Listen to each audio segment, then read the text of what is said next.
we send updates. There's a group chat where we send updates. If you guys want to join it, we send nightly updates on our programs and things along those lines if anyone wants to join it. Just second thing, we have in the back hallway an art display. These are art pieces painted by local painters, and inshallah on the last night we're going to auction off these art pieces. So if anyone's interested in looking at them, on the side there's a small table with a clipboard where you can write like a bid, and then inshallah on the last night we'll auction off those art pieces. Third thing, inshallah, we have a kids program going on at the same time. So we have an English program in here, we have an Arabic program going on in the hall, and then upstairs we have a kids program going on at the same time at 10 p.m. So if anyone wants to drop off their kids upstairs, they can do so with some teachers teaching them some lessons about Imam Hussein. So inshallah we'll begin this program with recitation from verses of the Holy Quran. If we can welcome Brother Ali Rida Makki with ala Muhammad wa Ali Muhammad.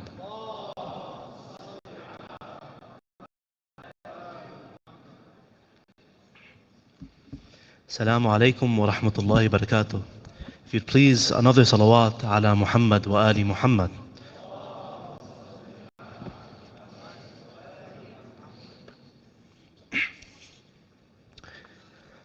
أعوذ بالله من الشيطان الرجيم.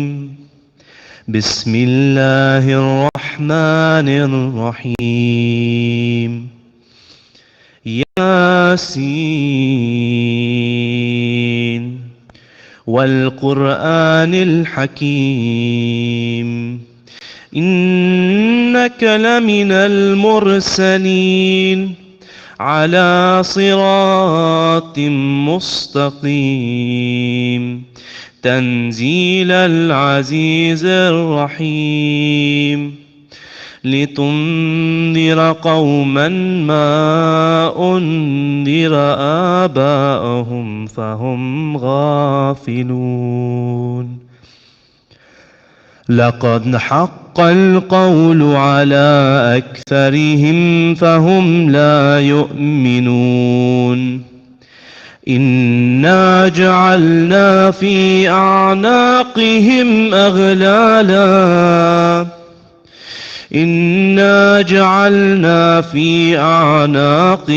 أغلالا فهي إلى الأذقان فهم مكمحون.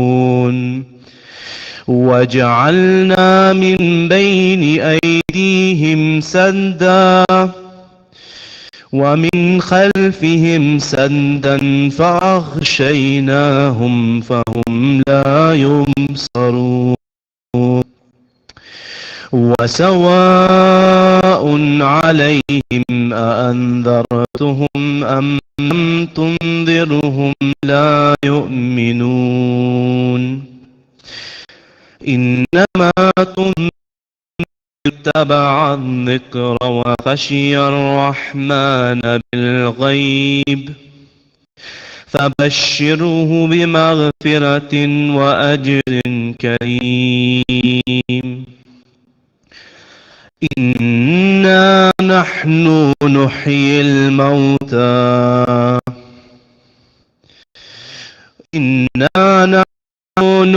الموتى ونكتب ما قدموا وآثارهم وكل شيء أحصيناه في إمام مبين.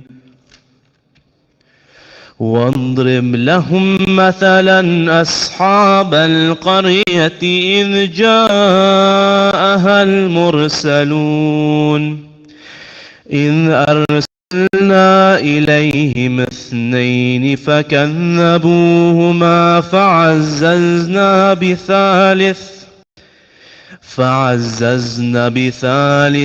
فقالوا إنا إليكم مرسلون.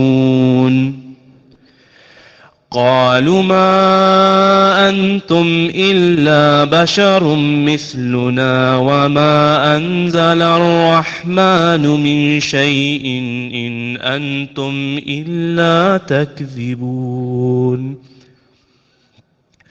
قالوا ربنا يعلم إنا إليكم لمرسلون وما علينا إلا البلاغ المبين قالوا إنا تطيرنا بكم لئن لم تنتهوا لنرجمنكم وليمسنكم منا عذاب أليم قالوا طائركم معكم أئن ذكرتم بل أنتم قوم مسرفون وجاء من أقصى المدينة رجل يسعى قال يا قوم اتبعوا المرسلين اتبعوا من لا يسألكم أجرا اتبعوا من لا يسألكم أجرا وهم مهتدون وما لي لا أعبد الذي فطرني وإليه ترجعون أأتخذ من دونه آلهة إن يردني الرحمن بضر لا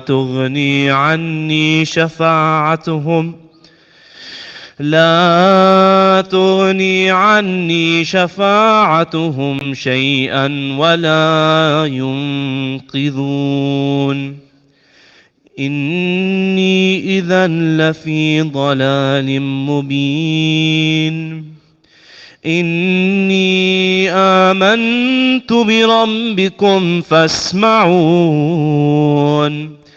قيل ادخل الجنة قال يا ليت قومي يعلمون بما غفر لي ربي وجعلني من المكرمين صدق الله العلي العظيم صلوا على محمد وآل محمد.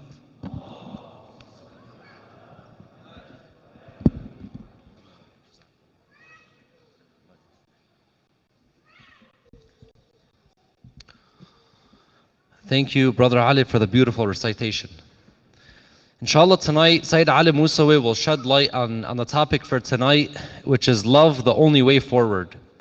Imam Hussein alayhi salam exemplified the embodiment of love and justice. He demonstrated that the path of love requires us to stand up against oppression and injustice, even in the face of tyranny. So inshallah, Sayyid Ali Musawi will share his knowledge and insights on this topic. If we can all welcome him with a loud salawat ala Muhammad wa ali Muhammad.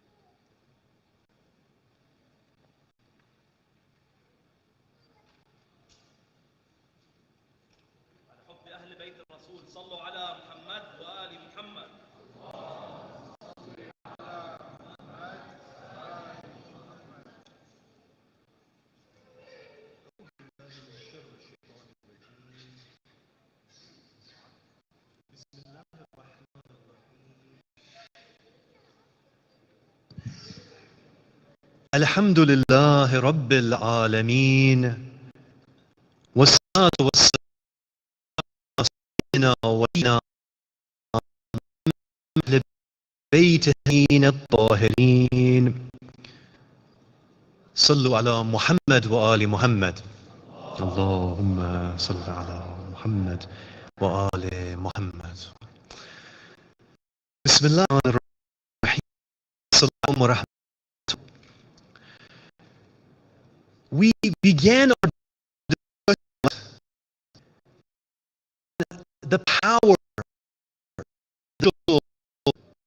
that the holy month, traditionally when we look at the way that they saw Haram, periods of time in our history, it was seen as simply a way to Imam Hussein, to shed tears over the tragedy of Karbala. But when we take a deeper look, we begin to ask why Imam Hussein, we begin to see that person is simply mourning for an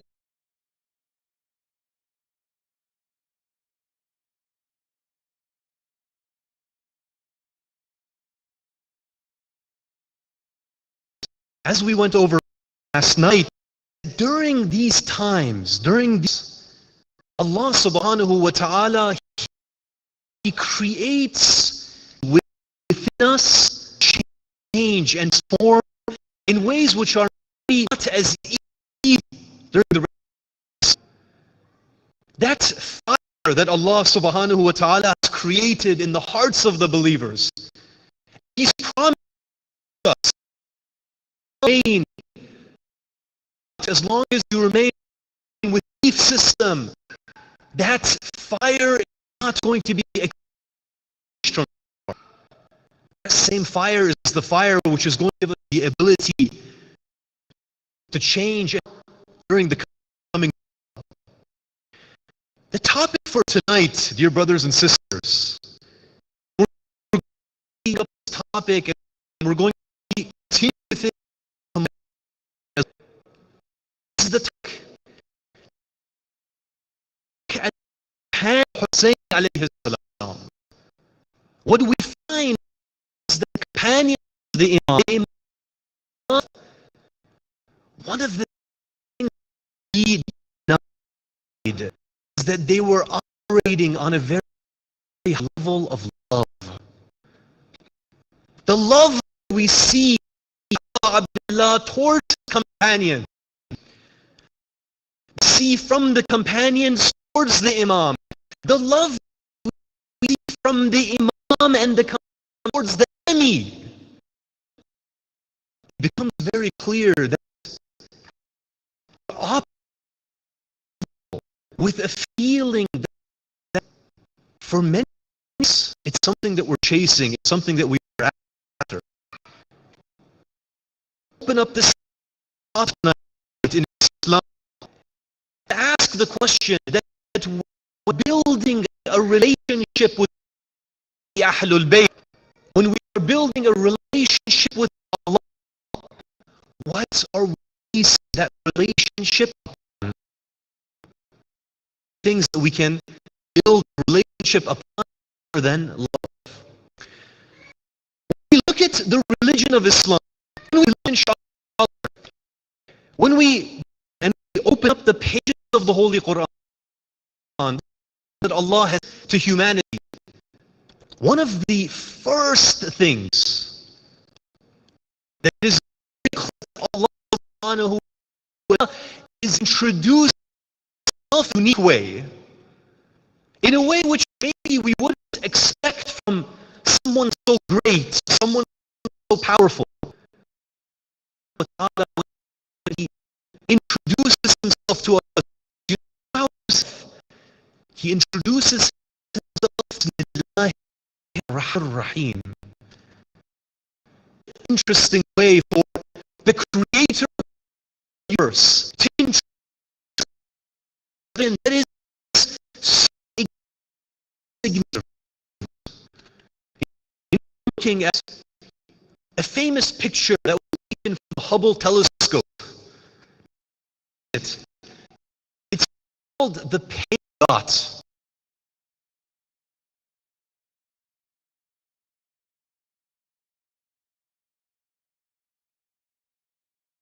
Globe, which is the Earth. And from that distance that it took that picture, the Earth is just this tiny speck in the horizon. And we haven't even reached the ends of the universe yet. It was just from a small distance away from the Earth. Allah subhanahu wa ta'ala, when He introduces Himself to me and you, He says that I want to be known in this way. How, Ya Allah? He says, in the name of Allah Ar-Rahman Ar-Rahim. Ya Allah, what does it mean when you say I am Ar-Rahman Ar-Rahim? He explains that Ar-Rahman, it is the general mercy that I spread across all of my creation, regardless of faith, regardless of worth. And He says Ar-Rahim is that special mercy that I send down upon the believers, the ones that are struggling and working hard in my way. Ya Allah, what about those individuals that don't believe in you, those that curse you, those that stand against you? Even for those, Allah subhanahu wa ta'ala, He says, I am Rahman towards them. Even when I see them being disobedient, slandering me, cursing me, not believing in me, He says, still, when they wake up in the mornings, I give them air in their lungs. When they become thirsty, I give them water. When they become hungry, I give them food. When they become sad, they need support, I give them a family, I give them children. I do all of this in the hopes that one day they will recognize the love that I have for them and they will return back towards me. This is how Allah introduces Himself to all of us. When we look at the Ahlul Bayt, when we look at the way that they behaved, the way that they spoke, one of the things that we find is that they were submerged in the love of Allah subhanahu wa ta'ala. We have so many stories. I just wanted to mention a few of these as a way of reminder. The first story, when we look at the example of Rasulullah, you know, the Holy Prophet, when he brought Islam for humanity, he brought it for his people, he was bringing the greatest gift that anyone could bring for their people. Instead of thanking him, instead of accepting the religion of Islam, look at how the people, they treated Rasulullah. Whenever they had the opportunity, they would slander. Whenever they had the opportunity, they would try to assassinate him in his bed. Whenever they had the opportunity, when he was in sujood, we have these stories that sometimes individuals would come and they would begin to strangle the Holy Prophet, where the Holy Prophet says that I thought I was going to die. When the Muslims would approach Rasulullah, they would say, Ya Rasulullah, curse these people. Ask Allah that look at what they are doing, look at how they are treating us. Remove them from this earth. You are the Prophet of God. Allah is going to answer your dua. The Holy Prophet would say, give them some time, maybe they are going to believe. When things would get worse, they would come to the Holy Prophet, Ya Rasulullah, they're definitely not going to believe. Curse them, ask Allah to wipe them out of this earth. He would say, maybe their children are going to come to know Allah. And we see that some of the children of the worst individuals, after fighting against the Holy Prophet for year after year after year, they end up accepting Islam and they become some of the closest companions of the Holy Prophet.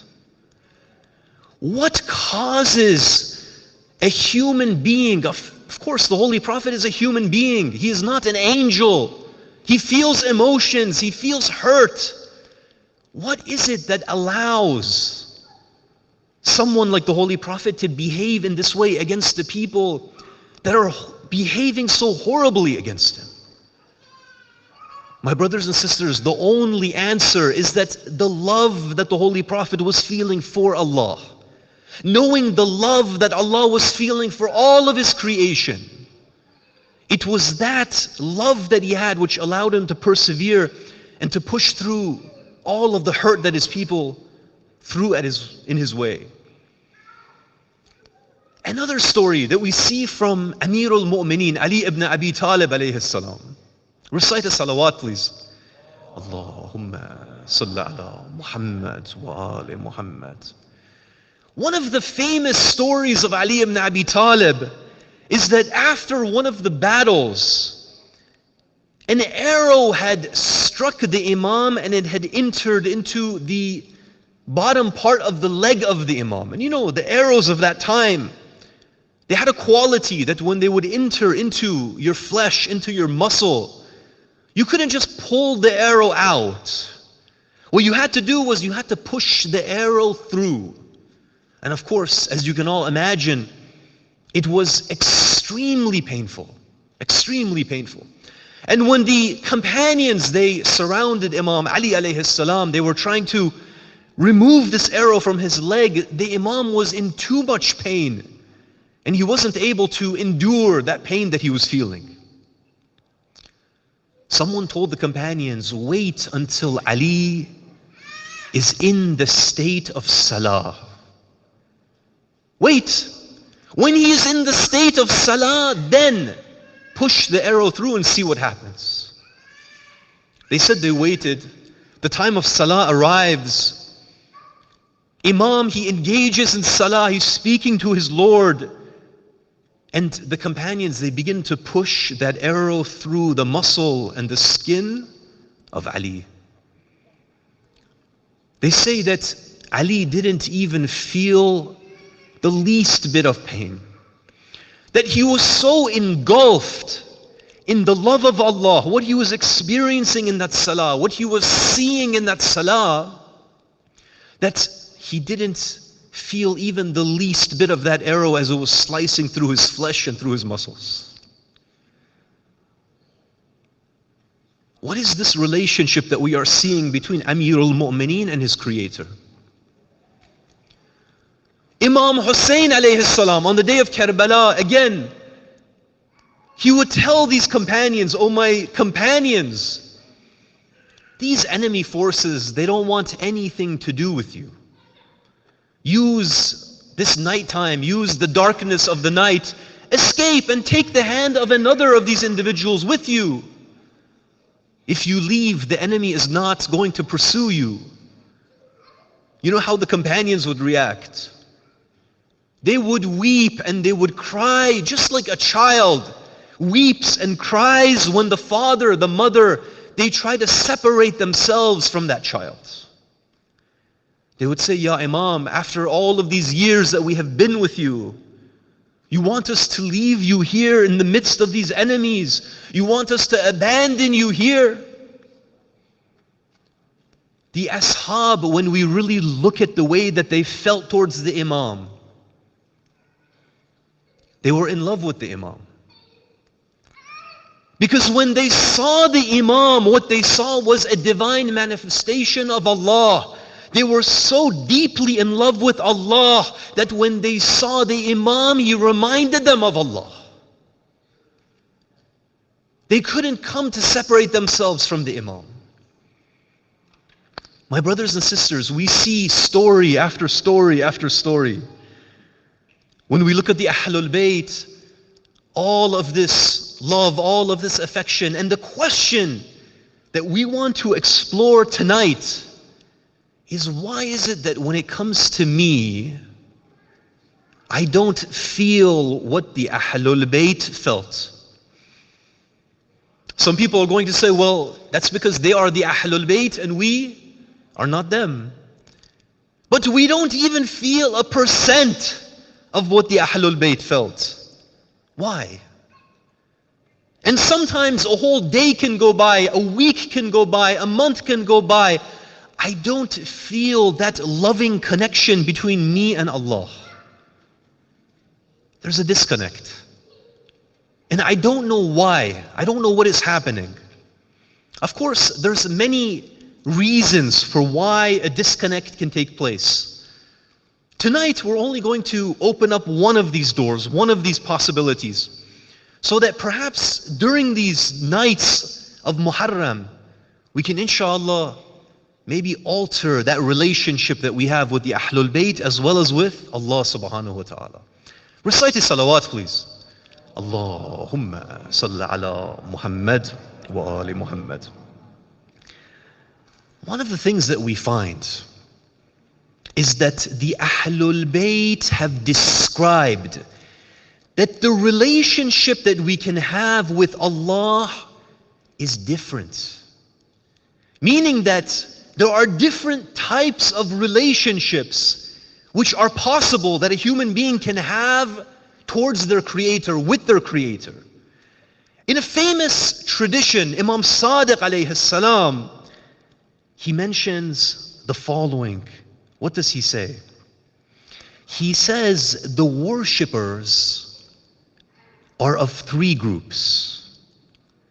He says that number one, there are those who worship Allah out of fear of the hellfire. And this is the worship of the slaves. Then he says there are those who worship Allah for the rewards which are offered, and this is the worship of the wage earners. And he says the third group that exists are those that worship Allah out of their love and their affection that they have for Allah, and this is the worship of the free ones. My brothers and sisters, the Ahlul Bayt are describing that it is possible to have different kinds of relationships with Allah. The first type of relationship that you can have is that you say, Ya Allah, I have this fear of your punishment. And for whatever reason, nothing else works. Allah comes and He says, because nothing else works, I'm going to send down these verses of the punishment of the hellfire. I'm going to frighten you so that if you don't want anything else in this dunya, at least the fear of the haram, the fear of the hellfire, it is going to keep you away from going towards what destroys you, what harms you. This is number one. He says number two, some people, they look at this dunya, they say, Ya Allah, the pleasures of this dunya, the rewards of this dunya, they're very fleeting. I don't know if you've noticed. Whenever you acquire something of this dunya, something that you wanted really badly, as soon as you get what you wanted, and maybe you've been working for years towards it, maybe a week passes and you forget about it. It becomes old to you. You know, there was a brother, he wanted a specific type of car, and he worked for years and years trying to save up enough money so that he could go and he could buy this car. And he says that when he bought this car, he says it wasn't but a week, maybe 2 weeks. Suddenly, I realized that I wasn't even enjoying the drive anymore. I was focused on, for example, what I had to do at work. The nature of dunya is this, that it seems so shiny from a distance, but when you achieve it, when you acquire it, and it's in your hands, suddenly you realize that it doesn't have any value to you anymore. Allah subhanahu wa ta'ala says that you can build a second type of relationship with me. That if you stay away from that which harms you, you do that which benefits you, then in the akhirah, I am going to give you that which no eye has ever seen and no heart has ever been able to perceive. I'm going to give you this. But Allah subhanahu wa ta'ala, He says there is a third type of relationship. The third type of relationship is that when I begin to recognize who and what Allah is, I can't help but to fall in love with Allah. You know, sometimes we have a hard time understanding this. Who is Allah? What is Allah? Whenever you see something beautiful in this world, what you are really seeing is you are seeing a manifestation of Allah. Whenever you see, for example, power, you see, for example, vast mountains which just take your breath away, you see a sunset, what you are in reality seeing is just a tiny manifestation of what Allah is. if you fall in love with the sunset, if you fall in love with your children, with your spouse, with your parents, that is just a tiny, tiny, tiny fraction of what Allah subhanahu wa ta'ala is. And so when you really recognize who He is, the rewards, they stop to matter, the punishment stops mattering, and you begin to worship that which you truly love deep down. Now the question that comes, what is it that prevents us from building a relationship with Allah subhanahu wa ta'ala? And instead, for many of us, what ends up happening is that we have more of a fear-based approach. Meaning that the reason why we pray, the reason why we fast, the reason why we don't do haram is that we have this idea that Allah subhanahu wa ta'ala is waiting, and as soon as we commit this sin, He is going to punish us. One of the reasons, my brothers and sisters, is that when Allah subhanahu wa ta'ala blesses us with children, for those of you who have children, the first thing that we do when that child begins to grow is that we try to protect that child. We don't want the child to hurt themselves. And of course, children, I don't know what it is, but they have we joke, we say it is as if they want to commit suicide. Anything that is dangerous, it is as if they gravitate towards that. And you protect them from one thing, they see the next dangerous thing, they run towards that. When we have children, and we are raising our children, we're trying to protect our children, one of the ways that we protect them is that we tell them that if you do this, you're going to get, for example, burnt. We put fear into them. If you do this, for example, you go out on the street, there are these scary people, they're going to snatch you, and maybe if they're a little bit older, you tell them that they're going to take your organs. I think in the Middle East, these were real fears. We frighten children like this, we raise them like this, and there's a good reason for it sometimes, that when you put this fear into the child, it works. That child, he says, okay, I'm not going to go outside, I'm not going to go and touch the fire. But when it comes to the issue of deen, we do exactly the same thing. The child is growing up, we say, don't do this. Why? Because if you do this, Allah doesn't like it. If Allah doesn't like it, He's going to have this huge hellfire, and He's going to take you and He's going to throw you into that hellfire, and there's punishment and torment and X, Y, and Z. Now, there's nothing wrong with this element. Because Allah subhanahu wa ta'ala in the Quran, He speaks about it. He says that there is this punishment. But my brothers and sisters, when we limit ourselves, and we say that this is all there is, my child, my son, my daughter, there is just this Allah of punishment, there's nothing else beyond that, then what ends up happening is that the relationship of that child as he is growing older, it is a relationship where he's simply afraid and he sees Allah as this terrible figure. Sometimes people, they come and they ask these questions from me. And the questions, they show me that the image that they have of Allah, of this terrible entity that is just waiting to punish you as soon as you make a mistake. If we have this kind of a relationship with our Creator, of course we are never going to be able to love them. An example that I really like to give, imagine that you have a father. The father is very strict. Let's take the example of the very traditional Middle Eastern father. Imagine, very strict. He only shows any attention towards you when he wants to punish you. Don't do this, don't do that, go here, go there. Very authoritarian. Is it possible for you to have a loving relationship with Allah? Is it possible for you to have a loving relationship with that father? It's not going to be possible. You're always going to be on your tiptoes.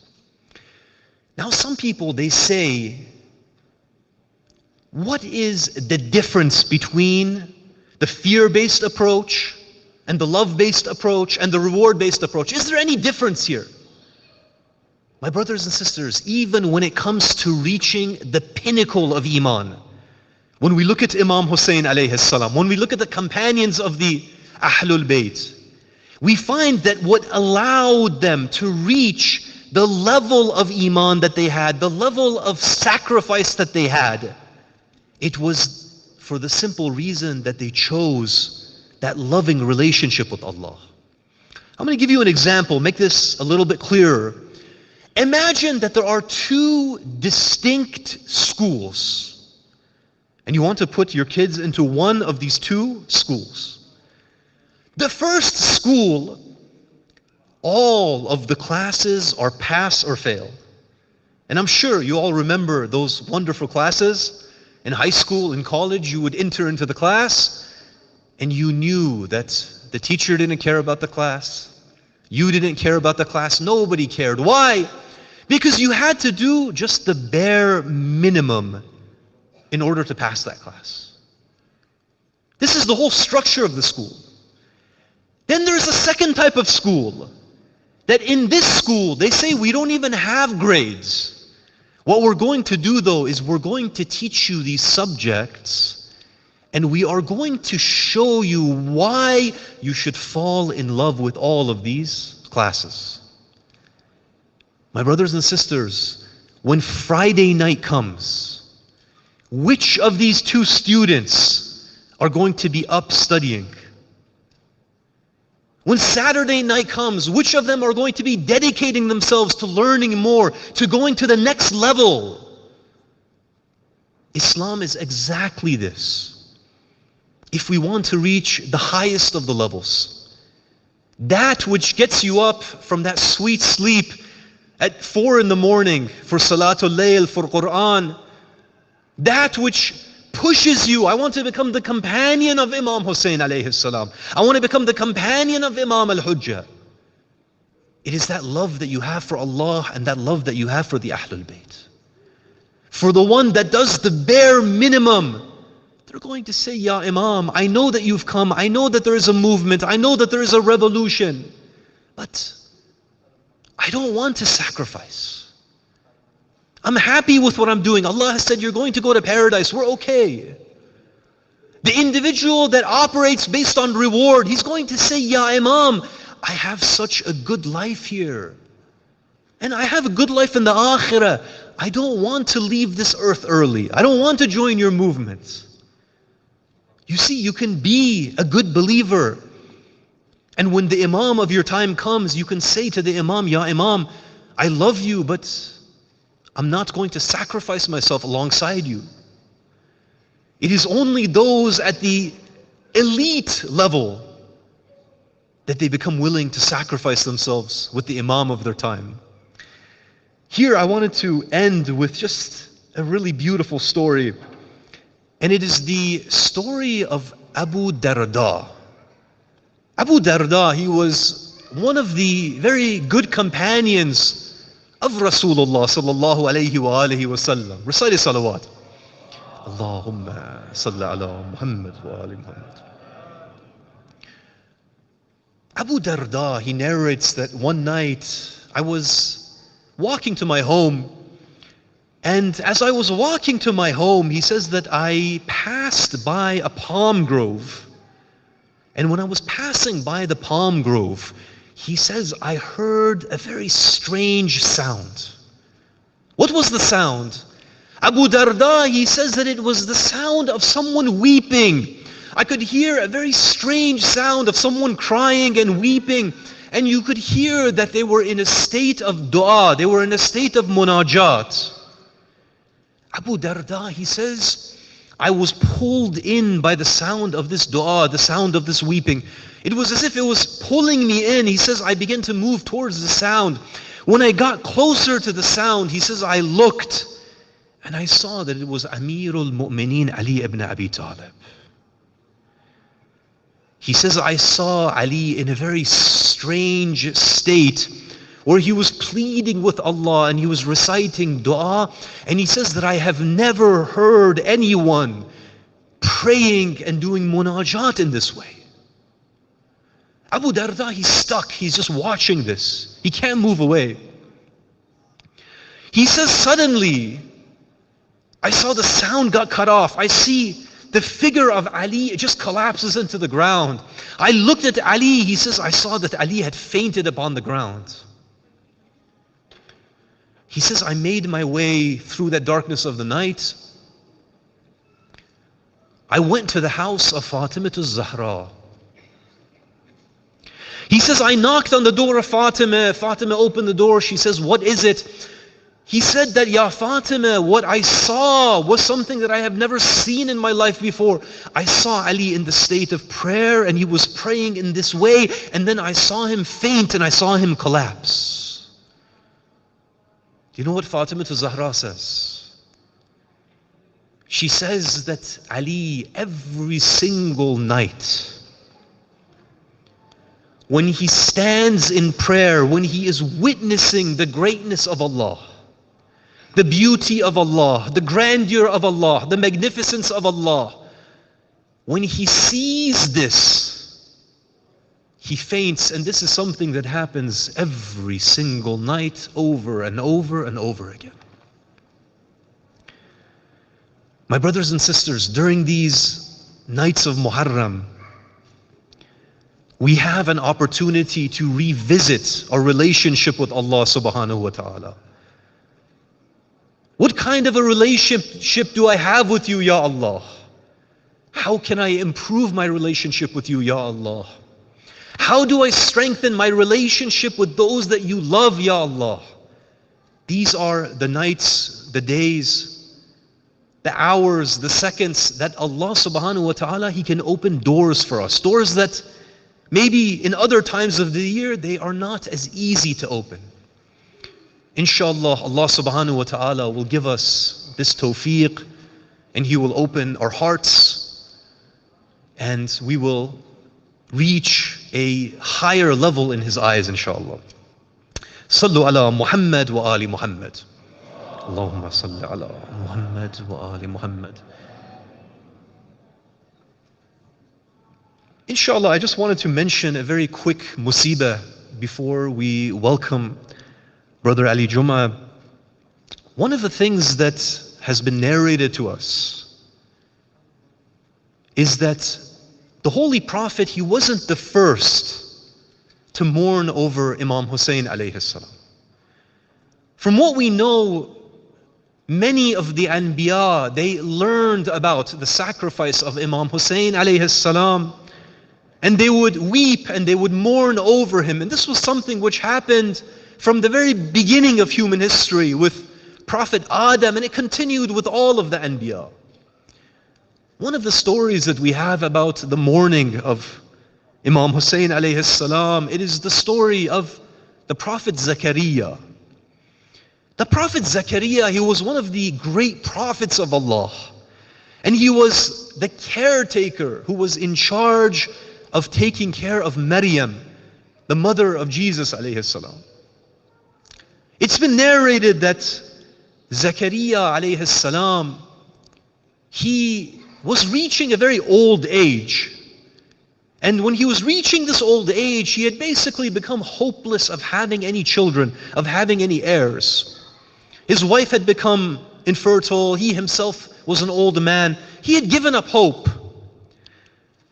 But he was worried, and he was thinking to himself that if I pass away without an heir, these relatives that I have, they are not virtuous people. They are not good people.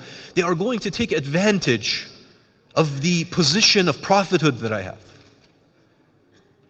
He says that one day he enters into the chamber of Maryam, and he sees that there are these platters of fruit that are placed on a table in the room of Maryam. He's surprised. He says, Ya Maryam, where did you get these fruits? He could tell that the fruits, they were not from the local region, they were from somewhere else. And Maryam alayhi salam, she says something so beautiful. She says that Allah subhanahu wa ta'ala, she gives to whomever He wishes without hisab. There is no accounting when it comes to what Allah subhanahu wa ta'ala gives. Zakaria, he becomes hopeful. He becomes hopeful. He raises his hands in dua. He says, Ya Allah, please, I ask you that you grant me an heir so that afterwards I can have someone that can inherit this position of prophethood. Allah subhanahu wa ta'ala accepts the dua of Zakaria. He says, Zakaria, I am going to give you a son. Zakaria, he goes into the temple. He is thanking Allah. He is worshipping Allah. The angel Jibreel comes down and says, Ya Zakaria, I am going to teach you certain names, certain words which are going to benefit you. They are going to raise you in rank. Zakaria, he says, what are these names? What are these words? Jibreel teaches him the names of the five. He teaches him the names of the Ahlul Bayt. He says that mention these names, and when you do dua, ask through these names, Allah will grant you. Zakaria, he begins to do dua. He says, by the right of Muhammad. He says, by the right of Ali. He says, by the right of Fatima. He says, by the right of Hassan. When he reaches the fifth name of Hussein, he says that, Ya Jibreel, whenever I want to say the name of Hussein, it's as if this pain enters into my heart. I am not able to say the name properly.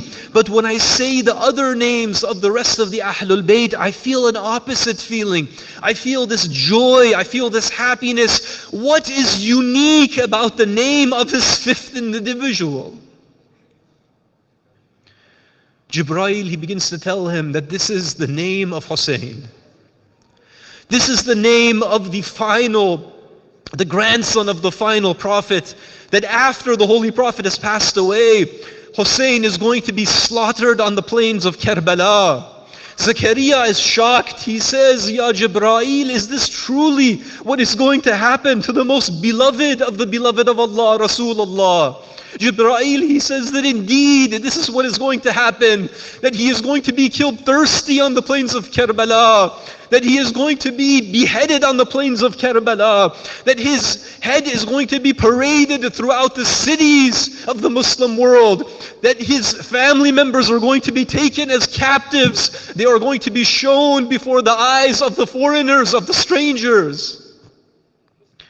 When Zakaria hears this, he says, Ya Allah, I am going to do another dua. What is your dua, Ya Zakaria? He says that I want you to give me this son. And when you have given me this son, I want you to make him the apple of my eye. I want you to make him the most beloved of anything that I have ever loved in this world. And then what I want, Ya Allah, is that he is martyred in the defense of your religion. Allah subhanahu wa ta'ala, it is mentioned that he gave him a son by the name of Yahya.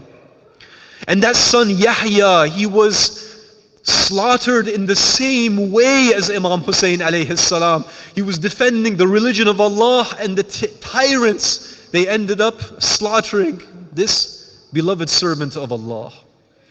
But my brothers and sisters, nothing comes close to the day of Imam Hussein. When we look at the day of Imam Hussein, when we see the scenes, we see that the sacrifice of Yahya, it was nothing close to the sacrifice of Imam Hussein. One of the things which is mentioned, that on the day of Ashura, one of the sounds that was heard on the plains of Karbala was the sound of the breaking of the bones. They say, what is the sound of the breaking of these bones? It was the sound of the horses as they were trampling on the bodies of Imam Hussein and all of his companions. Inna lillahi wa inna ilayhi raji'un. Assalamu alayka ya Aba Abdullah wa ala al-arwah allati hallat bifana'ik. Alaykum minni salamullah abadan ma baqitu wa baqiya al-laylu wa an-nahar. Sallu ala Muhammad wa ali Muhammad.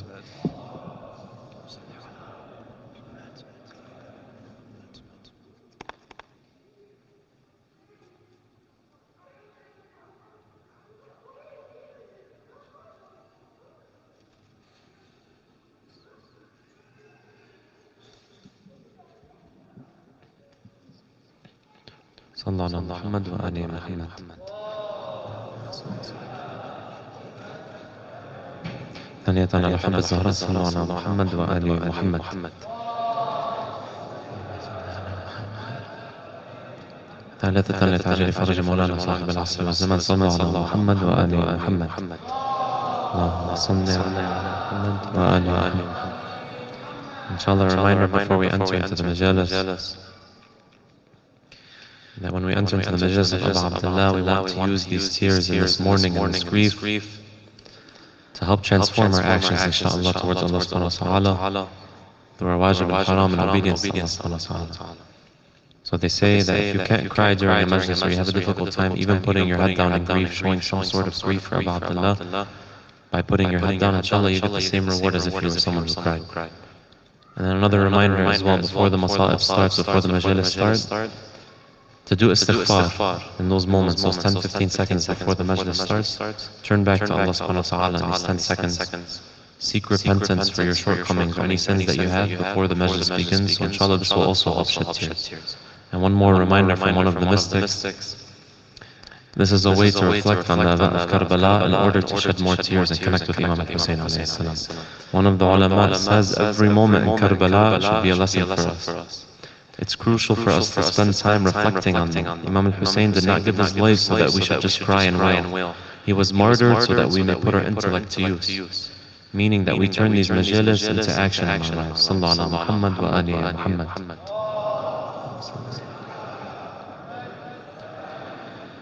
أعوذ بالله من الشيطان الرجيم. بسم الله الرحمن الرحيم. اللهم صل على محمد وآل محمد. اللهم صل على محمد وآل محمد. صلى الله عليك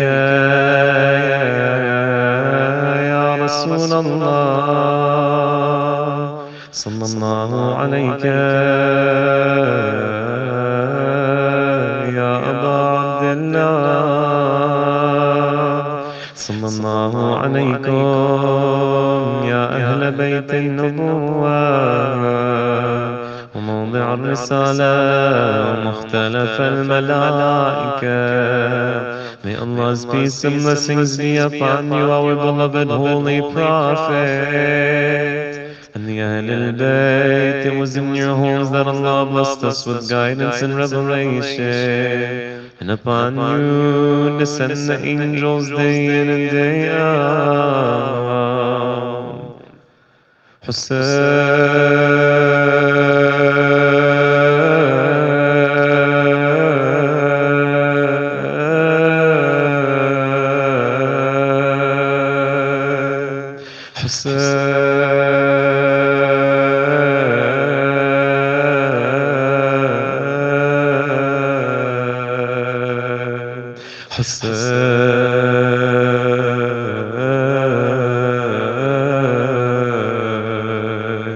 صلى الله عليك يا أبا عبد الله. صلى الله عليك يا مظلوم.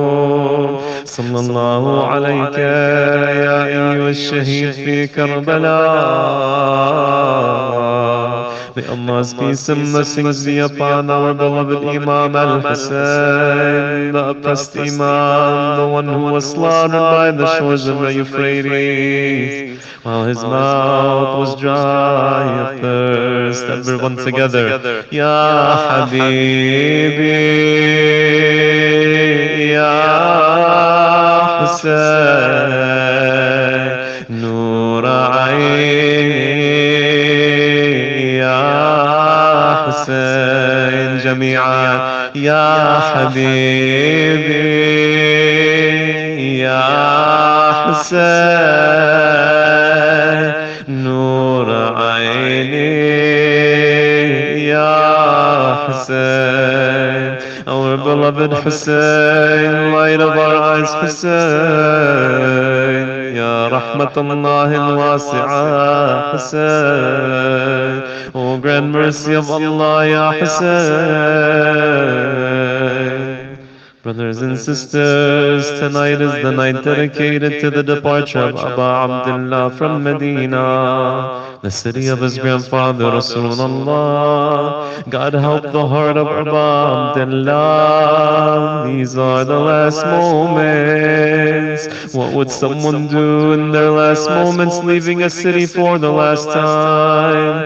Imagine him bidding farewell. Imagine Aba Abdullah bidding farewell to his mother Fatima, weeping at her grave. Brothers and sisters, think of a young child who has not seen his mother for such a long time. The mother walks through the door. What does the child do? The child runs towards the mother. The child starts tripping and falling, trying to get to the mother as fast as possible. They say that when Aba Abdullah went to the grave of Sayyidah Fatima, he was stumbling, he was tripping, he was collapsing on the grave of Fatima. What would Aba Abdullah say to her? Oh mother, I'm leaving Medina now, I'm traveling to Karbala. You're not with me. My father Amir al-Mu'mineen isn't with me. My brother Hassan is not with me. I'm all alone. He thought for a moment that his mother would leave him alone, but no, Hussein.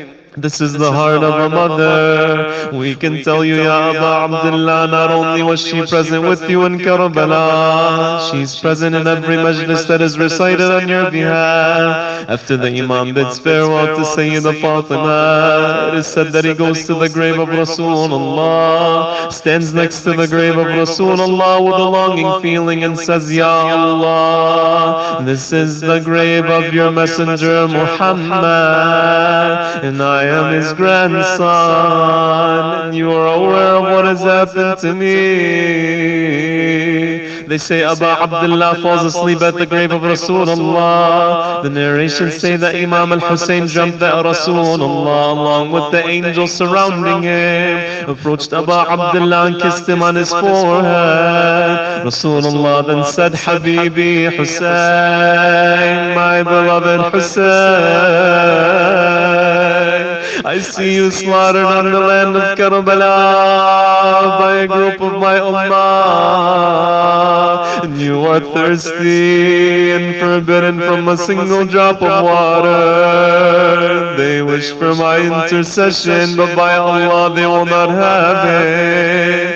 In the dream, Aba Abdullah gazed at his grandfather Rasulullah and says, Ya Jadda, oh grandfather, I don't wish to return to this dunya. Take me to you and put me in the grave with you. ضمني عندك يا جده في هذا الضريح علني يا جد من بلوى الزمان يستريح ضاق بي يا جد من فرط الأسى كل فسيح فعسى طوب الأسى يدك بين دكتين. When the morning came, Aba Abdullah prepared his family and himself to go to Iraq. He had to say goodbye to all of those who stayed there, along with his daughter Fatima, who was sick and not able to travel with them. She is known as Fatima al-Alila. He left her with the Prophet's wife Salama. Imagine the Imam leaving his daughter behind. Those of you who are fathers or mothers, imagine having to leave your daughter behind, knowing that you won't come back to take care of her. Our poets bring her feelings and words to life. The poet says, how shall I enter our home without you? I swear to my grandfather that I have no patience without you. My father, you leave me without you to see. Who shall I find comfort in and will care for me? Who shall I find comfort in and who will care for me? Then the saddened caravan went on while she went from horse to horse, crying and pleading. So Salama held her tight and took her back home. And it was said that she sat in front of the door of the house, waiting for a response from her father Hussein. She looked around her, she looked at the corners and reminisced the memories and longing for her family. The Imam then heard a quiet voice saying, Abba, don't leave me, take me with you. It is said he tried to calm her down and explain to her that her health would not permit her to travel the long distance. Imagine the Imam, the perfect human, the epitome of kindness and compassion. He knows he will not return and yet has to say goodbye to his daughter. Imagine Fatima al-Alila, a little girl, sick and her father and family leaving her. If you knew where this caravan was heading and what will happen to them, young Fatima, your sadness and tears would not end for one moment in this world. Listen to the words of the poetry depicting the daughter of Abu Abdullah expressing, you take all the children, you take all the women,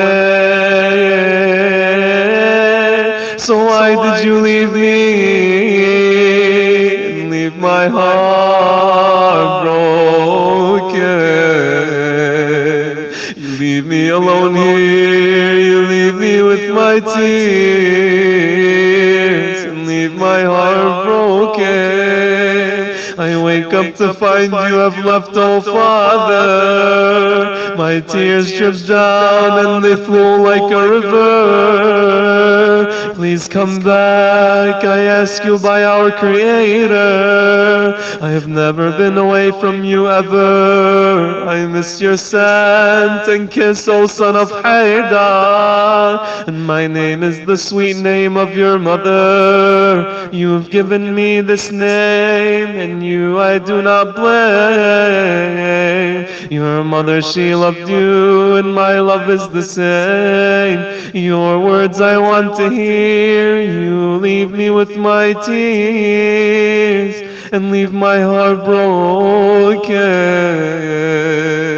I stand and wait at my door for your return. You leave me, but took all the other children. With every passing day, I feel my heart burn.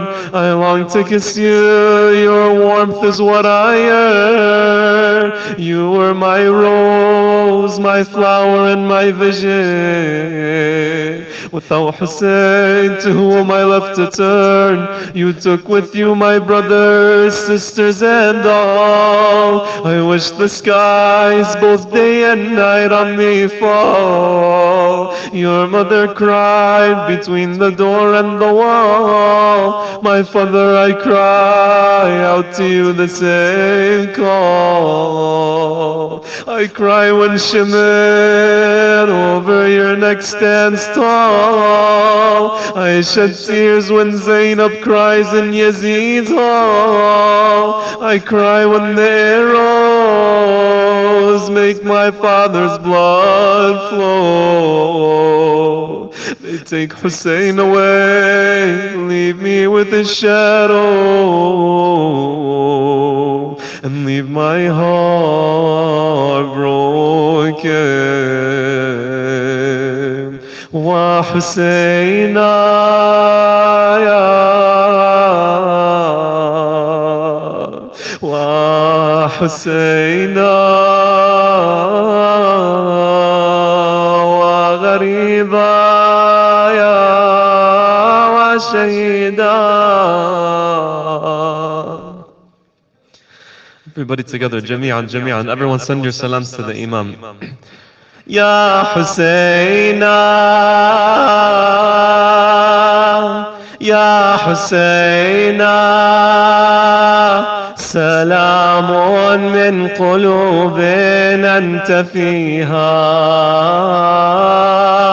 يا حسينا سلام من قلوب أنت فيها يا حسينا لك الأرواح ثرا نفتديها يا حسينا Peace be upon you from all the hearts you are in. Ya Husayna. Peace be upon you from all the hearts that you are in.